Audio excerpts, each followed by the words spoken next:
वित्त मंत्री निर्मला सीतारमण ने मोदी सरकार के तीसरे कार्यकाल के पहले पूर्ण बजट में किसानों को बड़े तोहफे दिए हैं। बजट की शुरुआत में ही उन्होंने किसानों को तोहफा देते हुए किसान क्रेडिट लिमिट को 3 लाख से बढ़ाकर 5 लाख कर दिया है। इसके अलावा कृषि धन धान्य योजना लागू करने और मखाना उगाने वाले किसानों को भी मदद का बड़ा ऐलान किया गया है।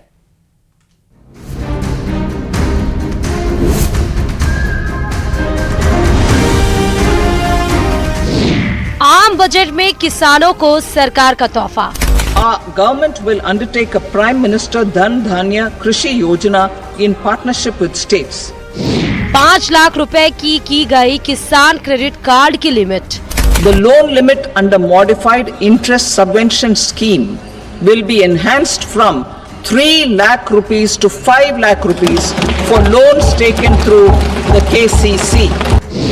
बिहार में मखाना बोर्ड के गठन का ऐलान। For the people of Bihar, a Makana board will be established in the state to improve production. Modi सरकार के तीसरे कार्यकाल का पूर्ण बजट पेश करते हुए वित्त मंत्री निर्मला सीतारमण ने इस विकसित भारत के संकल्प का बजट बताया। उन्होंने बजट की शुरुआत में ही इसे किसान, गरीब और महिलाओं को केंद्रित करने वाला कहा।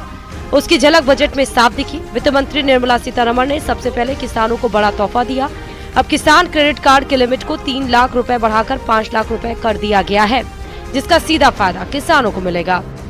Kisan credit cards facilitate short-term loans for 7.7 crore farmers, fishermen and dairy farmers. The loan limit under modified interest subvention scheme will be enhanced from 3 lakh rupees to 5 lakh rupees for loans taken through the KCC. सरकार की तरफ से किसानों को फायदा पहुंचाने के लिए किसान क्रेडिट कार्ड की शुरुआत 1998 में भारत सरकार, भारतीय रिजर्व बैंक और नाबार्ड के साथ की गई थी। इस कार्ड के जरिए किसानों को सस्ते ब्याज दर पर लोन उपलब्ध कराया जाता है। खेती के अलावा मछली पालन या पशुपालन करने वाले लोग भी इस कार्ड के लिए अप्लाई कर सकते हैं। किसान क्रेडिट कार्ड की लिमिट बढ़ाने के अलावा वित्त मंत्री के पिटारे से किसानों के लिए और भी कई तोहफे निकले, जिसमें 100 जिलों में कृषि योजना को बढ़ावा दिया जाएगा। किसानों की मदद के लिए बिहार में मखाना बोर्ड का गठन होगा। किसानों को खेती के लिए उचित मुआवजा देंगे। पीएम कृषि धन या धान्य योजना लागू करेंगे। पूर्वी भारत में यूरिया प्लांट खोलने की योजना। यूरिया आपूर्ति को बढ़ाने के लिए असम के नाम रूप में 12.7 लाख मीट्रिक टन की वार्षिक क्षमता वाला एक संयंत्र स्थापित किया जाएगा। सब्जियों फलों का उत्पादन बढ़ाने के लिए कार्यक्रम शुरू होंगे। कपास उत्पादकता को बढ़ावा दिया जाएगा। सतत मछली पकड़ने को बढ़ावा दिया जाएगा। राष्ट्रीय उच्च पैदावार बीज मिशन शुरू होगा, जिसके तहत बीजों की 100 से ज्यादा किस्मों को उपलब्ध कराया जाएगा। बिहार के किसानों के लिए स्पेशल पैकेज का ऐलान किया है। Prime Minister Dhan Dhanya Krishi Yojana, developing agri districts program.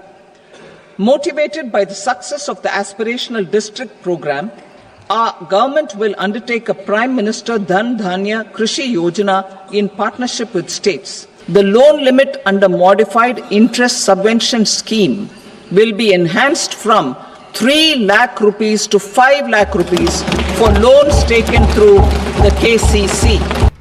आम बजट में सरकार ने किसानों को कई बड़े तोहफे दिए हैं। उम्मीद है कि सरकार के ऐलान से किसानों को आर्थिक लाभ होगा और आमदनी भी बढ़ेगी।